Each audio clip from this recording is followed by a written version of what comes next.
Good morning. My name is Tori Otstot, and I am the junior warden and the chair of the Stewardship Committee here at Hickory Neck. I'm here this morning to give a testimonial and introduce you to this year's stewardship campaign devoted to generosity. I've recently been reading the book of Genesis, as well as the first books in C.S. Lewis's Narnia series, so I thought I would start by sharing my creation story.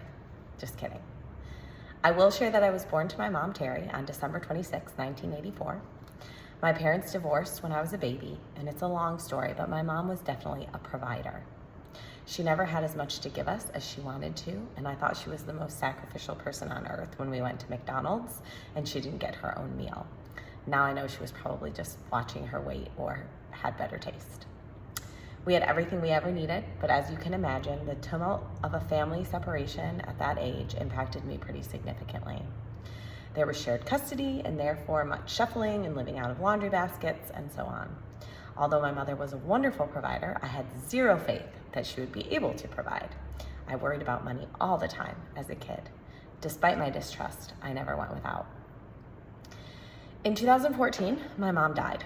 She had been diagnosed with inflammatory breast cancer less than a year earlier. I was 29 years old with a baby of my own who was not yet 1 year old. It's never good timing, of course, but that felt like particularly bad timing at the time. And at the same time, it was the time I was absolutely surest that God provides. I spoke at my mom's funeral. I said, when someone dies, especially unexpectedly at a young age, people sometimes question their faith. We ask God, why?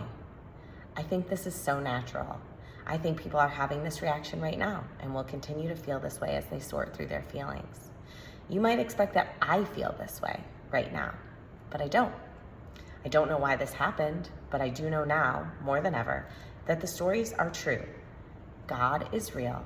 Heaven is real, because where else could she be? Who else could be caring for her? I won't stand up before you and tell you that I have put my full faith in God to provide for me, but I remain convicted that He provides heaven for us, because where else could she be? God had already provided me with Hickory Neck at the time that my mom died, thank God. Through Hickory Neck, He provided me with plenty of moms. I have been able to develop meaningful relationships with women in this church who provide me with the opportunity to have a connection I might have been able to develop with my mom had she lived. That provision is a true gift. I wish I could tell you I've been cured of my anxiety, especially about money, through my faith in God. Unfortunately, like most people, I remain a work in progress. A childhood of anxiety about money led to an adulthood of largely ignoring it. Through Hickory Neck, God is changing that for me. Through Hickory Neck, I have participated in a book study with the vestry that led me to consider the question of where is my money spending the night, which has changed some of my saving and spending practices. The practice of including the tithing percentage chart and last year's giving amount in our stewardship packets and parishioner and community organization testimonials have helped my family and I be more reflective and thoughtful about what we can and should truly give.